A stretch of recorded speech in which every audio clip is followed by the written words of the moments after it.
Hello, and welcome to another episode of Good Fat Life. And today there's just like this extra fun energy because it's snowing outside, and it just brings out my 5-year-old. It was time at Grandma and Grandpa's because it only snowed at Grandma and Grandpa's. We didn't have snow where I lived, and all things good happened. And just like today, so my guest is Samantha Smigelski, and she has at Spirit Rising Yoga and Meditation Center.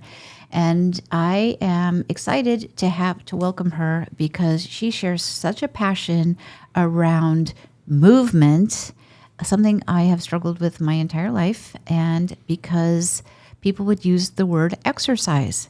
And exercise to me was always, grueling and hard, and it meant that it wasn't going to be fun.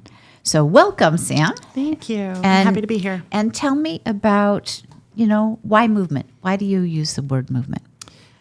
So that's an interesting designation that you make. I grew up playing sports, and I loved it.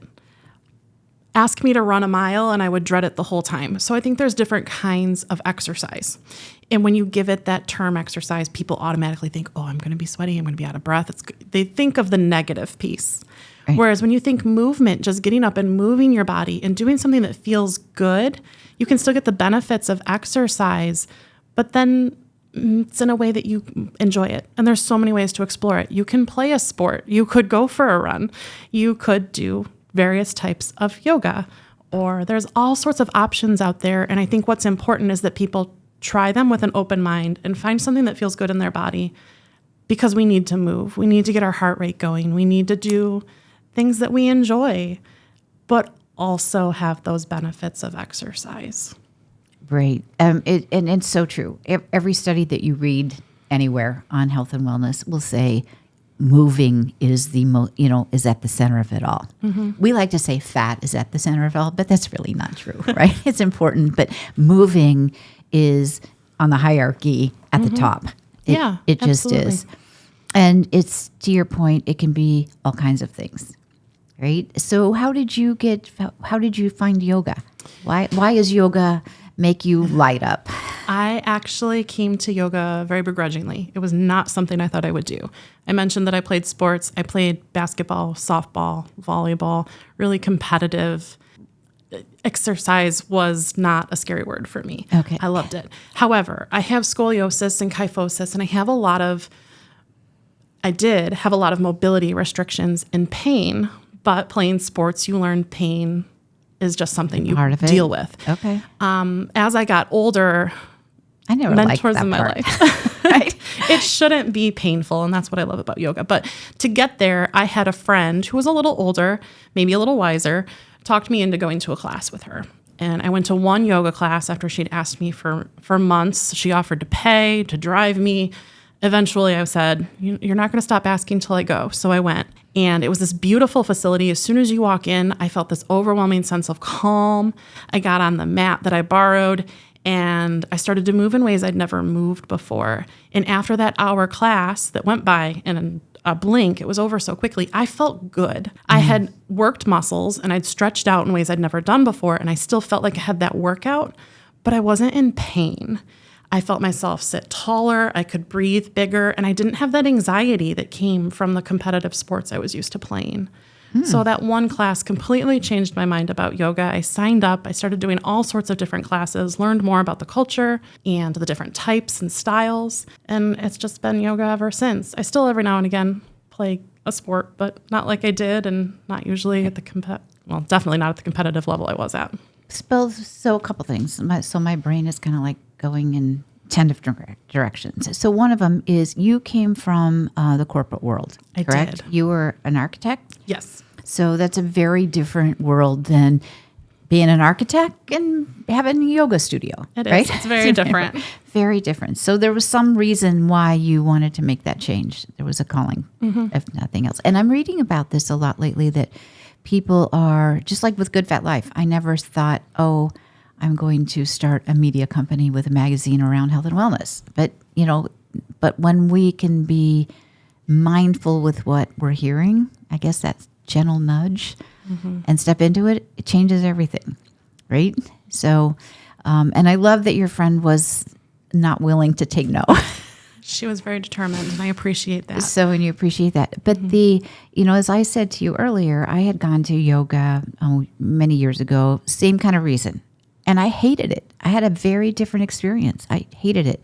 I had some issues with my spine as well, and it hurt. There was nothing that felt good about it to me. And what I've since learned is I was in the wrong class, maybe with the wrong instructor. Mm-hmm. So talk about that a little bit, because who knew? I had no idea that was what was happening. There are numerous modalities of yoga taught in our westernized world. There's a traditional approach, and then there's our westernized version that really pushes the physical practice. And the more you sweat and the more out of breath you are, that's the goal. So it's a lot more of that exercise component. And traditionally, yes, things are challenging, but there's also so much more to it. Traditionally, there's also breath work and meditation and listening to your body and tuning into what you really need. So I encourage anybody who's tried yoga once and maybe didn't like it to try another style, to try another studio. Even studios that advertise as practicing the same style have their own take on it. Every teacher is going to be different. And then within those studios, you have different classes as well. So they've got this overarching way that they teach. And then like our studio and most studios, they have the cardio level challenging class. They might have a chair class like we have, or something kind of in between that's going to build your heart rate, get a little sweat, but also be more of a gentle stretch, or focus more on breathing, or combining breath with movement. Inhale, do this. Exhale, do that. And that teaches you to check in more with yourself and see what feels good. Don't do the things that don't, and modify if you need to, or keep doing the things that really feel good. So tell me, in your studio, I noticed you have a new kids class. So tell us about that. So it's something that I've been passionate about because I think society has changed in a way that causes children a lot more stress and anxiety. Or maybe we've become more aware of how that's affecting our kids. And so when I took over the studio a couple years ago, I thought it would be important to be able to bring the tools of yoga to kids so that they can develop tools so that they can process their anxieties and their stress and use breath work, but make it fun. So they don't know necessarily that they're learning these tools, but when we teach kids or adults, we teach it on the mat so that you can take it off the mat into the world. So we found a teacher recently. Her name is Becky, and she is certified to teach children. Kids require a little bit different style because their attention spans are a little shorter. They're a little more high energy in general. And so she teaches a 45-minute class the first Monday of every month. We've just gotten it started. We're hoping to grow it so that it will be every Monday and maybe more as more kids learn about us and come in to check it out. But our next date is December 2nd, and then we'll do every Monday through 2025. The first Monday of every month through 2025. Oh, okay. So I have 4 grandchildren, ages 4 through 10, and they are hysterical. They love yoga. And my 10-year-old will do a yoga session, right? And then she has to kick grandpa out because he does not follow the rules. It is so cute and adorable, but I love the fact, I wish they were close because I would definitely have them there, because I agree with you. They learn to breathe, right? They learn how to breathe, and they learn how to pause and listen to their bodies. And that's just so important. If you can learn those skills as a little, you're like miles ahead of the game. Yeah. And they learn how to work together in the room. They learn how to work together, but individually on their own mat. Maybe we're all moving the same way, but it looks a little different for you. Or it's just a really great tool for kids to come in, burn off some of that energy in a constructive way, to learn mindfulness and resiliency and starting to check in with their own bodies, even at a young age. So as a new mom, I know you have a 6-month-old at home. When do you think you're going to start? I mean, you probably already start teaching her yoga principles. Sure. Because it's so much bigger than what we see. It right? absolutely is. It's just deep. We could talk for weeks about all the intricacies of yoga. And the fact that it's been around for thousands and thousands of years gives credence that this is not like a new fad. Right. It's not the movement of the day. Exactly. Right? There's a lot of history with yoga. Right. And it's important to honor that.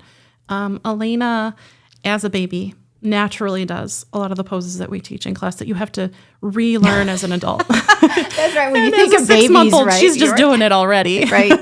Their feet come up. Yeah, no problem. She's very bendy. So she's coming into bridge pose on her own and doing the physical stuff. And the deep breath work, I try to show her. She sits with me a lot while I practice my classes before I go in to teach. And hopefully she'll just naturally learn some of that by watching. And I think that's what's important about us adults that have kids, being that example for them. So setting your kids up for a yoga class is wonderful, but you also want to be that example and show them the importance of continued movement and mindfulness and breath work and meditation and all of the pieces that come in with a full yoga class. It makes such a difference in that breath work. It's the soother of our vagus nerve. Absolutely, yes. Which, and it's so amazing that we have this with us all the time, right? You're feeling a little anxious, a little stressed, a little overwhelmed, anything. Just take a few deep breaths. And you have it all right there and it's free. But we don't know, lots of people don't know that. Right. Number one. And second, even when you do know it, you have to remember to do it. In our classes, we teach that a lot. Right. There's different ways of doing breath work, but because of the lifestyles that most of us live that are very go, go, go, we forget to pause. We forget to take a breath. And it's just recognizing that and taking a big inhale, let it fill your body, and then exhale and release. And when you can make that audible exhale, that's when you activate that nerve that shifts you into a little bit calmer state.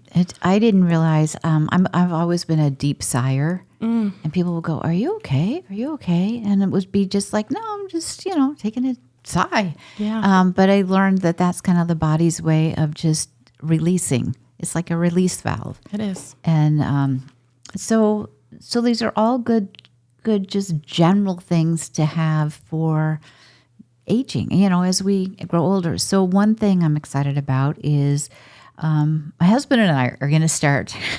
We're going to have a private session with you. Yes. First, initially, because, just Bob's very linear engineering kind of a brain kind of a guy. And we're so different. Mm-hmm. And he's like finally open to saying, okay, and part of it is the grandkids, because we're around the grandkids, you just realize how much less your flexibility is, or how much harder it is to get up and down with great ease and grace, right? Mm-hmm. So I'm really looking forward to that, and he is too. Good. I'm excited to have you both in. Yeah. And we do private sessions so that if you're intimidated by the environment or don't know where to start, we can really break that down on a one-on-one and get you started on the right path. And it's funny that you mentioned your husband having that engineering mindset. My husband is an engineer. So some of this is a little... Right. It takes him a minute to get on board with. But he's been in a lot of classes with me, and he absolutely loves our Yoga Bliss class, which is not really a class I would expect him to like. But it's a class where you come in, you do some gentle stretching, go through a Yoga Nidra, which is a guided sleep meditation. And then our instructor, Kim, comes around and does a few minutes of Reiki on each person, so that energy healing. And he loves that class. He says, if I can go in and take a nap and get some exercise and some health benefits out of it, I call it a win. And out of all our classes, that's his favorite. And that's Sunday night, right? That's Sunday night at 7. I love that class, and I would love to go regularly. And so that's so cool. Mm-hmm. If your husband loves it, there's a chance mine will too. Yeah. So, and it's something we can do together, right? And Yoga Nidra to me is, I do it every day. It's magic. And just in fact, it's so interesting. I was realizing, because I wear an Oura ring, and I've had it for like 4 years, and it measures sleep. But I've noticed that the nights that I will wake up during the night and I do a Yoga Nidra, I just grab my phone, do a Yoga Nidra, I show a higher sleep score than the nights that I sleep all through the night. Yeah. And, the research shows that it's so restorative and deeply, and you just go into this magic place. But it cracks me up that the data from my own, measurements are showing that as well. Yeah, that's a great example of the breadth of yoga. We have these cardio level classes, and then we have things like Yoga Nidra that are designed to help you relax and shut the mind off. It's not always about the body. Sometimes it's about the mind, and drawing those connections between the two and how they work together, and then bringing in the breath to either elevate your energy levels or bring them down. So you can do things like sleep better or absorb nutrients better or move better. Yeah. Well, so I know one of the things that Bob's really looking forward to is the flexibility and the stretch. So it's just as you get older, you lose flexibility if you're not really mindful about it. So I'm excited about Good. this. We're excited to have you. And that you have the and that your space is lovely. It's just you've created a space that you walk in and you feel like you did in the space that you had your first experience with. It's just so peaceful and calming. It's a lovely place to be. We all need that space where we can leave the stresses of the outdoor world and come in and just take some time for ourselves, find some inner peace. Right. Because the calmer we can be, the easier everything else is to process when we get back into the real world. And that's so true. I remember that I think it was the Dalai Lama who was like, I have a really big day today. And so the solution was to meditate more, right? To take more time to prepare to face the day, because he just knew he would be more present and make better decisions and all that goes with that. Yeah, and I completely agree with that. I've seen that in my own life, and I think it's wonderful advice that we should all follow. Right. Well, because it's so easy to say, I just don't have time to do that. Right? Oh, I don't have time. So we get very up in our heads and stressed and, Right. a little flighty. And if we can calm and ground ourselves, then we can get just as much done, but in a calmer, more aware and present space. Or you can even get more done. Yeah. Because you're better able to, you think clearer. So that said, so what is this? Tell me about your gift. Yes. So we have some Black Friday sales running. A couple of them are for the kids class. So if that's something that has been intriguing, please look them up. But we also are really focusing this year on encouraging people to give the gift of movement for the holidays. I think there's been a shift where people are starting to realize they don't need as much stuff. They don't want as many things, but they would like to take better control of their health. And one of the ways that we recommend doing that is by exploring movement and maybe memberships with the studio. So we do offer a few different options. We've got the 30 for 30 new student special, which is a great place to get started, but then what? So our memberships can be purchased a year upfront for just under $1,000 for the whole year. Or you can do monthly payment plans, which are $89 or $99 a month. And that's a really great deal when you think about all the things you get with that movement benefit, the mental relaxation, the strength, flexibility, balance, all those things that are going to come in with the physical practice. But then also we've partnered with another local business to give 15% off certain services at Beyond a Dream, which they work really well with what we have. They take that movement and then move it up into some detoxification, some saunas time, things like that. So we've offered our unlimited students that. You also get discounts on workshops, which we hold monthly. You can bring have some a guest amazing for workshops. free. We have a lot of sound baths, which I love because you can come in and just lay on the floor in a supported way, and then they'll play different instruments and the frequencies resonate with energy centers in your body. So it's a great passive way to heal. You take a little nap, They're magic. and they do the work. Yeah. But we have different things all the time. Our goal is to have at least one thing a month. So lots of things that we offer our students in the studio. We also have a free book club and different services like Reiki, hypnotherapy, Ayurvedic consultation, trauma-informed therapy, yoga sessions. So lots of stuff at our studio. $9.99. That's unlimited. Unlimited That's for a very year. Cool. That is very cool. Well, all right. So lots to think about. I love that you say movement. It just changes energetically or from an inspired place. When I hear movement, it's like, yeah, sign me up. But when I hear exercise, it's like, nah, I'll pass. And I know it's somatics, but it's not. right? Words resonate with us differently, and it's important to recognize that. And there is different types of movement. So we just encourage you to get up and move, whatever that means. If it means going for a walk in nature, if it means coming into our studio and taking a class, we're supportive of all of it. All right, so that's great. Well, I want to take a moment and just do a shout out for one of our sponsors, Hands on Health with Dr. Adam Rushford and his staff. They are big proponents of movement, right? Absolutely are. Doc Adams has gotten me moving daily on a regular basis, and because of it, I don't need to see him as often, which is a really good thing in the sense of I'm doing the work that keeps my body healthy and well instead of looking to somebody outside to mitigate pain. And that's a good thing. So, but if you do find that you're in pain, they are amazing. They will always get you in. And but their whole focus really is on inspiring you to listen to your body and move well, so that you can live your good fat life, right? So, and I always say it doesn't matter how great I feel when I walk in. I always feel better when I walk out. And what's not to love about that? Yeah, right. Good thing. So anyway, so thank you to Hands on Health. Check them out. They're in Brighton. So if you want to say, I'd like to give my guests the opportunity to give, if somebody's just doesn't know where to start, they want something different, but they don't know where to start. What would you suggest? What do you mean by something different? If they, they're just not feeling or they're feeling like sluggish, or they haven't been moving much, you can just, it can be hard to get started. Yeah. I mean, right? We referenced that I have a baby at home. She's 6 months. Getting restarted with exercise, having a baby is very humbling. Getting restarted after an injury or just after a long period of not moving. Well, I even find, after the holidays, because we get so busy and we eat more and we just do all this stuff and the weather's colder. Yeah. I mean, it's like, what would you suggest? I would suggest finding a place where you feel comfortable going in and just going.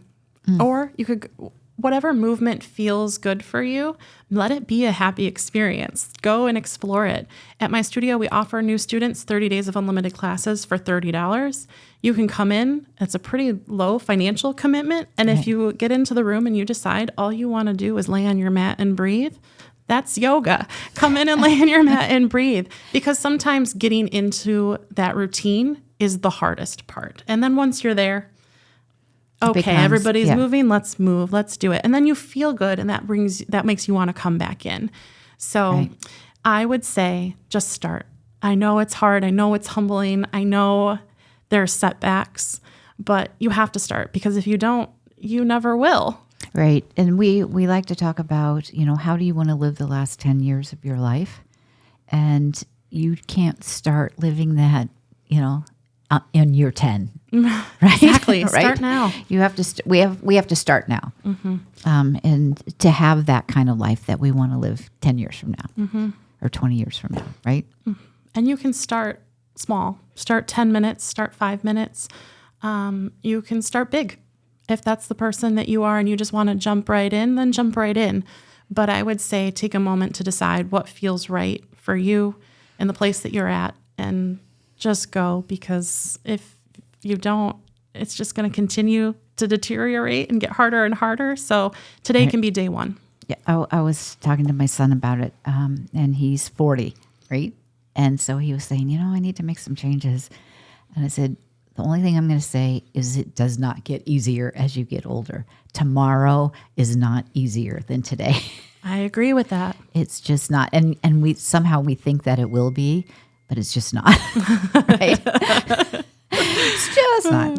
So anyways, okay. So check out Spirit Rising Yoga and Meditation if you're in the Greater Brighton area. And if you're not, just go, check out a yoga in your location. Yeah, absolutely. And remember, if you check something out and you decide that you didn't like that class, try another studio, or go for a walk. At the very least, get up and get moving. I encourage everybody to do that. There you go. Well, thank you so much for being here. I'm inspired. I'm excited about our visit. And I just encourage everybody to get out and move. It's part of living your good fat life.